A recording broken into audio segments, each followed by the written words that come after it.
These people are calling me sexist. For the love off, we agreed. No quoting the villain out of context for the cold open. It's crass. Crass? It's gold. It tells you everything. Welcome back to her.Book Radio, the only book show that admits reading can make you dumber. I'm Buzz Killian.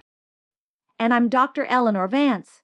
Today we're dissecting, perhaps vivisecting, Cassandra Gannon's My Untrue Love, a book you seem to think is a guide to modern romance. Hey, it's got lessons. Lesson 1, if you like it, put a ring on it. After maybe stalking her and beating up anyone who breathes her air. This Pecos Bill guy, he's got commitment. He's a coyote, right? And he thinks his kind are cursed. They can only steal someone else's true love. And he's like, yeah, sounds good. He's not committed. He's exhibiting classic signs of obsessive-compulsive disorder and potentially intermittent explosive disorder. He decides the only way to woo Clementine, who works in the music industry, is to fake an entire country music career. It's pathological. Pathologically awesome. It's a power move. Like that time I told Brenda I was a professional cheese sculptor to get her number. Didn't work. But the ambition. That's Bill. He's got ambition. And Clementine? Bless her heart. Oh, don't start on Clementine. The woman is walking, too stupid to live. She's supposedly a muse, inspiring artists. But she can't see the walking, talking, violently possessive red flag right in front of her. One reviewer called her a newborn duckling. Accurate. Nah. See, you're missing the genius? She's playing 4D chess. She knows he's obsessed. She's got this magical mojo. Gets banned from racetracks for winning too much. You think she doesn't know how to handle one little lovesick coyote. She's probably manipulating him. Based on what evidence? Her saying things like, "It's just wrong. You can't help what you are." Thinking people hate him because he's handsome, while he thinks she means because he's a literal monster. That's not 4D chess. That's terminal naivety. She follows up with, "I can't imagine how hard it must be for you trying to fit in with normal people." She thinks he's just quirky. Okay, maybe she's a little oblivious.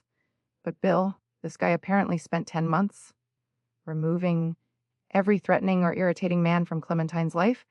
That's dedication. That's like extreme gardening, weeding out the pests.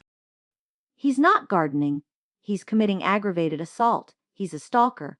If this were real life, he'd be the subject of a true crime podcast, not a romance novel hero. Remember that reviewer quote, "Bill is the definition of touch her and die," which Clem is so sweetly oblivious to. Sweetly. It's terrifying.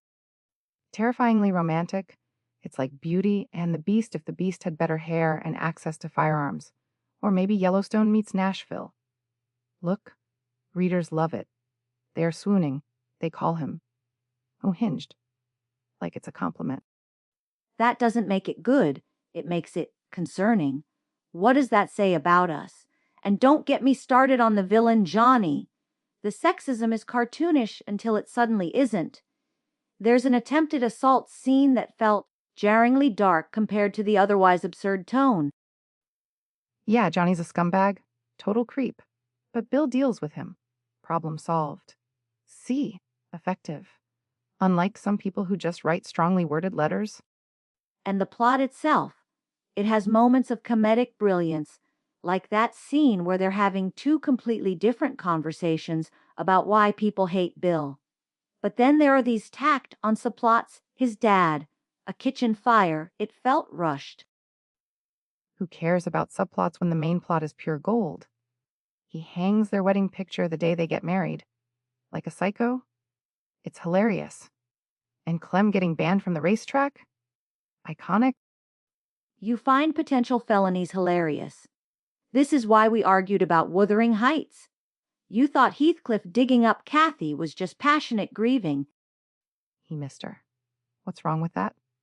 Anyway, is this book good? Let's see what the listeners, our pre-selected, totally real listener emails say. Brenda from Boys writes, "Bill is my dream man. Where can I find a possessive or coyote? See? People get it." Brenda needs therapy. Okay, here's one from Concerned Lit Student. While the premise is fantasy, the discussion of coyotes being hated and discriminated against felt uncomfortably close to real-world prejudice tropes often applied to minorities. Is it appropriate to use these themes so lightly on white characters who turn into animals? Oh, here we go. It's a fantasy novel about a guy who turns into a coyote and sings country songs. Can we just enjoy the ride without bringing real-world baggage into it? It's like complaining that dragons hoard gold instead of investing in diversified portfolios. It's a valid question about allegory and appropriation. Can fantasy truly be divorced from the cultural context it's created in? It's something worth considering, even if the primary goal is entertainment. Unlike your take on Heathcliff just needing a hug. He did need a hug. A big, furry, slightly grave dirt-covered hug. Look, this book knows what it is. It's ridiculous, over the top, and people love it. One French reviewer literally put manipulations. They're laughing with the psycho. Another said sad side character Luke awakened her womb from hibernation. You can't argue with awakened wombs. I absolutely can and will argue with medically dubious claims inspired by fictional characters. The book is compulsively readable, I'll grant you. Gannon has a knack for comedic timing and banter, even if the underlying premise makes my skin crawl. But is it good literature? No. Is it dangerously entertaining? Apparently. Dangerously Entertaining is my middle name? All right, time for the ratings.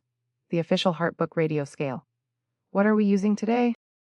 Given the hero's proclivities, how about rating it on the restraining order scale? I give my UnTrue love 4 out of 5 necessary restraining orders. Weak. I give it 5 stolen soulmates out of 5. Maximum chaos, maximum fun. Bill's my guy.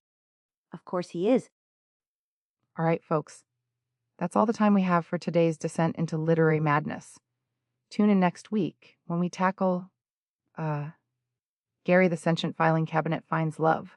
Sounds deep. That cannot be a real book. You've been listening to her.Book Radio. Keep reading, weirdos.